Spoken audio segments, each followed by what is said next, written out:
You're listening to Your Words Unleashed podcast with host Dr. Leslie Wong, helping women scholars master their writing habits and publish a book that matters.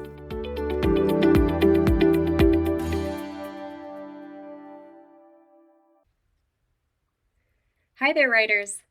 By the time you hear this, you should all be on a well-deserved winter break.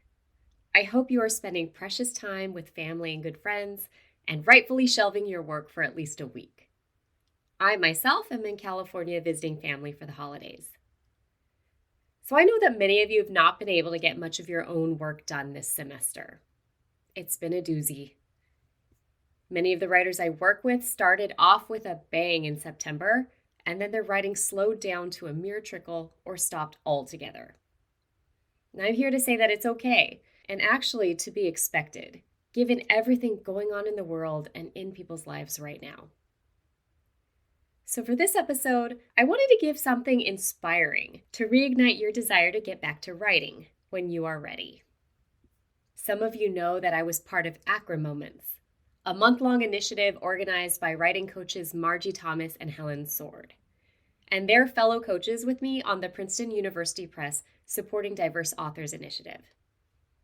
So for each day of November, they invited a writing coach, an author, or a faculty member to submit a writing prompt.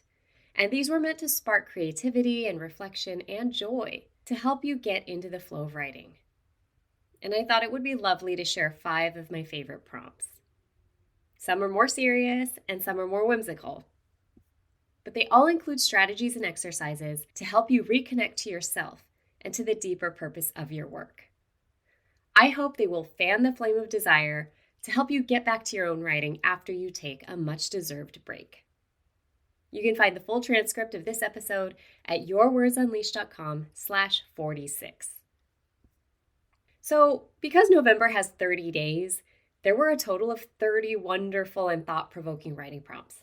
And I'm choosing my 5 favorite ones and giving them in the order in which they arrived. The first one is by author and Professor Patricia Goodson, and it's called Relieve Loneliness Through Writing. And I appreciate this one because it draws writers out of isolation and into communion with others. So here it goes. One of my favorite quotations from C.S. Lewis is this one: "We read to know we're not alone." Here, Lewis expresses an important truth. Reading connects us with others who either validate our own experiences or challenge them in ways that, at best, are life-transforming. At worst, make us ponder.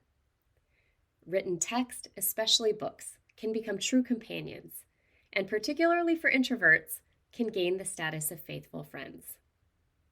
I would add to Lewis's claim, we write to know we're not alone. Something about clothing ourselves in words and then offering up our garbed selves to others becomes an invitation, a welcome we extend to readers to validate or challenge us. We authors want to live a witness life, an abated solitude. Our writing can relieve loneliness, not only through its content, but primarily because we wrote it.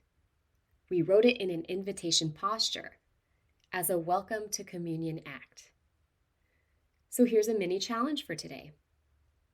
As you write, think about the ways in which your writing might be a welcome companion to someone, how your words and the narratives you craft can encourage, enlighten, or endorse someone else's questions or thoughts. How your ideas, hypotheses, and unveiling of truth can bring hope or promote justice for those whose voices are not heard as often as yours. Conversely, how your words might unsettle those who need unsettling, challenging them to reconnect with their own and others' humanity. Consider how your craft can relieve someone else's loneliness, and maybe yours as well. I realize you may be thinking, but I write about technical matters, science, theory, ... Not personal experiences, human nature, fiction. And let me counter-argue. Even technical writing can provide a sense of companionship to readers who identify with it. Haven't you ever been excited about a very techie journal article that happened to be precisely what you were looking for at that moment? And reading it filled you with such satisfaction you could burst? I find it hard to believe that technical/academic writing cannot fulfill this expectation of communion and exchange pleasure.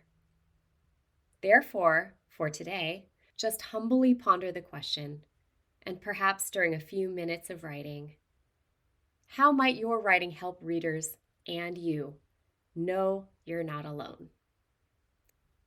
So the second prompt is by Margie Thomas, a writing coach and founder of Scholar Shape. She offers a playful prompt called Remember the Clues from Younger You, where you imagine yourself as a child and take guidance from them. And here it is. What would child me do? For me, that's one of the trustiest questions to ask myself anytime I feel truly stuck in work or in life. My child self knows what's important. She knows right from wrong. She has my best interests at heart. And critically, she knows exactly how to make the kind of messes that create space for new possibilities to emerge where previously there were none. My child self is responsible for all the greatest discoveries and insights that my grown-up self gets credit for. How about you? See if you can remember a younger version of yourself today and listen for the wisdom that little one has for you.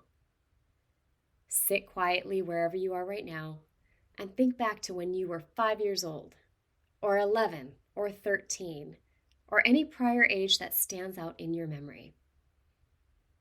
How did you play when you were by yourself? Were you a fort in the woods kind of child, or were you more into crafting miniature paper and cardboard worlds? What creative visions did you make real? How did you play with other children? Did your younger self like producing backyard musicals or running pretend secret agent missions? How did you create communities and collaborations? How did you absorb and communicate information? Which genres of book did you devour for fun, and what topics filled the notes you passed in class? How did you experience and build worlds made out of words? You don't have to answer every one of those questions. Just turn them over in your mind and see what memories bubble up. Here's one question to sum up all the questions above. When the world was new to you, how did you choose to explore, invent, and make believe? As you think back to your favorite childhood toys and pastimes, notice what threads of continuity you can trace from the activities of younger you to your present-day life as a scholar. Do you see similarities in the subject matter, in the problems you're trying to solve, in the processes you employ? How did play prepare you for the work that you do now? In your childhood memories lie the earliest traces of your story argument, the body of work you alone can create. The ways that you played and communicated as a child contain clues about what questions interest you, what you find intrinsically important, and how you engage with the tensions and quandaries of life. The earlier selves inside you are among your most trustworthy guides in your scholarly work. They show you what questions are worth asking and remind you what frames of mind are most likely to yield answers. Invite younger you to sit down with you today and ask, what questions do you think I should explore in my work? Where and how do you think I should look for answers? Then listen to what younger you has to say. And remember, you can invite them back to talk with you again anytime you want. So the third prompt I want to give you was written by Jane Rosenzweig, the director of the Harvard Writing Center. It's called Plan a Journey and offers 2 ways to help you plan out where you're going in your writing. And here goes. Many years ago, I was fortunate to take a playwriting class with a prolific and well-known British playwright. After reading the draft of my one-act play, he told me that it read as if I had set out to write Little Red Riding Hood, but the only thing I knew about my play was that it was about a girl in a red cape. While this was not the feedback I wanted to hear, it turned out to be the feedback I needed to hear. I understood immediately that he was right. I did not know enough about where my characters had been or where they were going to take my audience on a meaningful journey. And that was the moment when I took stock of what I was trying to do in my draft and changed course. Today, think of your own project as if you were Little Red Riding Hood and she's about to set off on a journey. Do you know where you're starting and where you hope to end up? Are you conveying that information to your readers?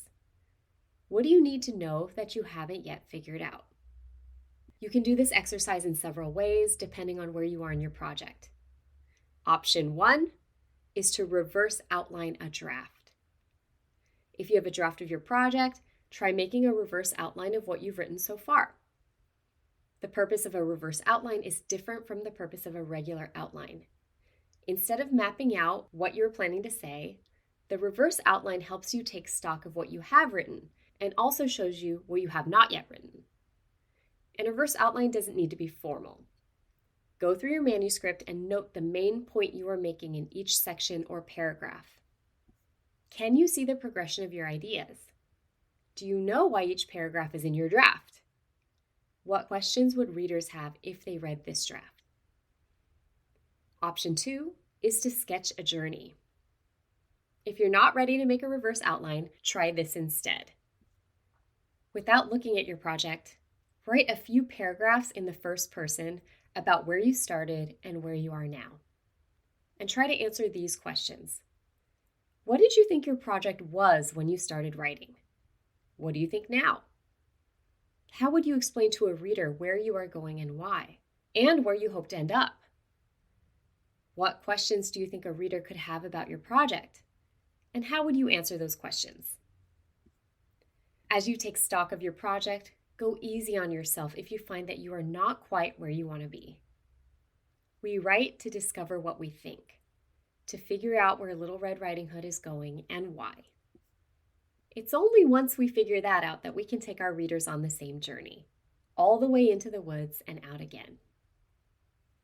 So the fourth prompt was written by yours truly. I had to include myself, didn't I? And it's called Turn Your Self-Judgments into Writing Mantras. So out of all the things I could write about, I chose this one because it's about mindset. And having an open, curious, and playful mindset is the easiest path to achieving any huge goal, especially writing a book. You may have heard this before since I talk about this topic all the time, but it's always worth revisiting. And here goes. When you sit down to write, does your mind bring up a stream of nasty judgmental thoughts that stop you in your tracks? It happens to everyone. I found that the best way to counter these self-judgments is to create positive associations with writing that help you feel good while you're doing it. How do you do this? By using writing mantras. Your thoughts about writing either impede your progress or facilitate it. Many people believe that if they aren't extremely hard on themselves, they won't be as productive. In reality, the more self-critical you are, the harder it is to get things done. Mantras are the inverse, beliefs that inspire and motivate your writing on an internal level. They symbolize your highest intentions and areas you'd like to grow into as a person. Having personal mantras can make the writing process easier and more enjoyable. Even as adults, our brains are malleable and flexible. We can introduce new thoughts at any point that help rather than harm our productivity and well-being. It's relatively simple to create mantras that will help you write. All you need to do is to take your most common self-judgments about writing and reframe them with the opposite meaning. The trick is making sure these new beliefs both feel good and feel like they're within the realm of possibility. Let me give an example. Say you procrastinate a lot and suffer from very negative self-talk. One potentially debilitating thought might be, "You're such a slow writer." You can reframe this into the mantra of, "I'm writing at exactly the right pace," or "I trust my project to unfold at the right pace." If you find it hard to embrace a certain mantra, you can also try creating a thought that bridges your self-judgment and your mantra. For example, if you're paralyzed by self-doubt, telling yourself, "I'm totally confident in my writing abilities," just doesn't ring true. So instead, you could try the bridge thought, "I'm open to believing I could be a confident writer." Here's an exercise for you. List 5 of your most common self-judgments, and then reframe them into believable, personally inspiring writing mantras. Read them before you start each work session to motivate yourself and calm down your body and mind so you can stay present with your work. When you find a new mantra you like, add it to your list. Consciously cultivating positive beliefs about writing can help you ease past internal blocks.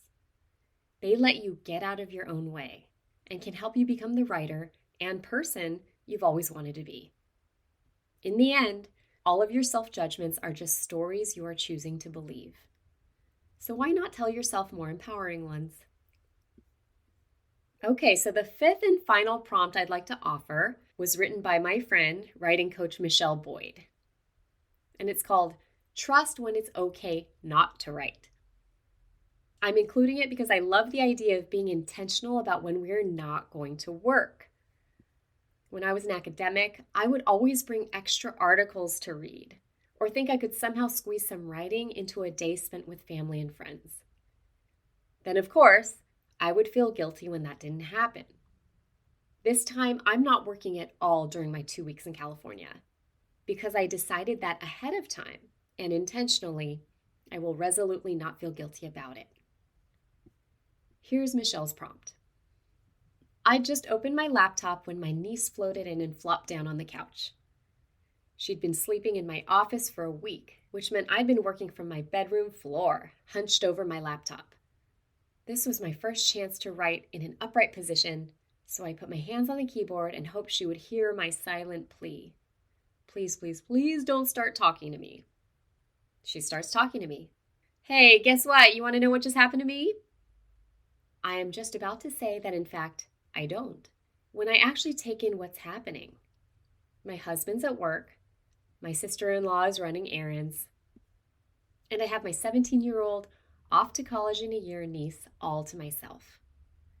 A private conversation with her, one unmediated by social media or technology, is more precious to me than a few hundred words. So I close my laptop while she chatters away, zipping from topic to topic like a hummingbird. When she flounces out the door an hour later, she's got tiny pieces of my heart in one hand and all my writing time in the other. And frankly, I was happy to give her both. That's because I've clearly defined when it's okay not to write, and this was one of them. There aren't many situations like this, and they don't happen often.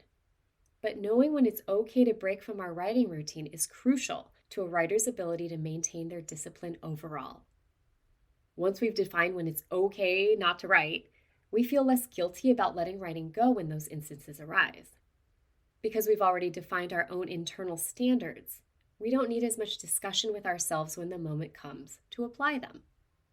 It's also easier to recognize those sneaky moments that seem like a good reason not to write, email, grading, meetings, but really aren't. To be most effective, it helps if your not writing criteria follow a couple of guidelines.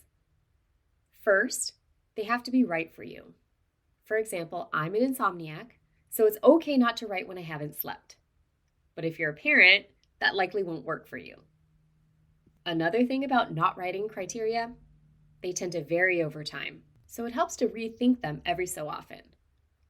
The beginning of each term is a good time, or when you're starting or stopping sabbatical. At those moments, it helps to ask yourself, under what circumstances do I feel it's okay not to write? Not in general, or for my colleague, but for me, given my priorities, circumstances, and values. Many scholars mistakenly believe that a strong writing practice requires being rigidly, robotically beholden to a writing routine. I'm the first to agree that a strong practice requires us to prioritize writing over other parts of life. But the flip side of that discipline is a shining clarity about its limits and an ability to walk that thin line between discipline and flexibility. A scholar with a healthy, productive practice knows how to give themselves to writing, and they also know how to give it up. So let's sum everything up. I've given you 5 very different writing prompts that will hopefully fan the flames of your desire to get back into your work. There are practical strategies, mindset work, as well as a reminder to be intentional about when it's important not to work. My best advice is to keep your own expectations of yourself very low and to take pride in doing so. We always overestimate the amount we'll be able to achieve over a break. So give yourself a real, true break and know that the work will always be there. It's better for you not to return to it until you are fully recuperated. Take care and happy holidays.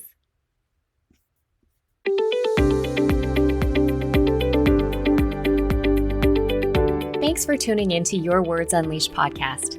If you enjoyed this episode, please share it with other writers or leave a rating and review. To find the full transcript and catch all the latest from me, check out my website, yourwordsunleashed.com. I'll talk to you next time. Happy writing!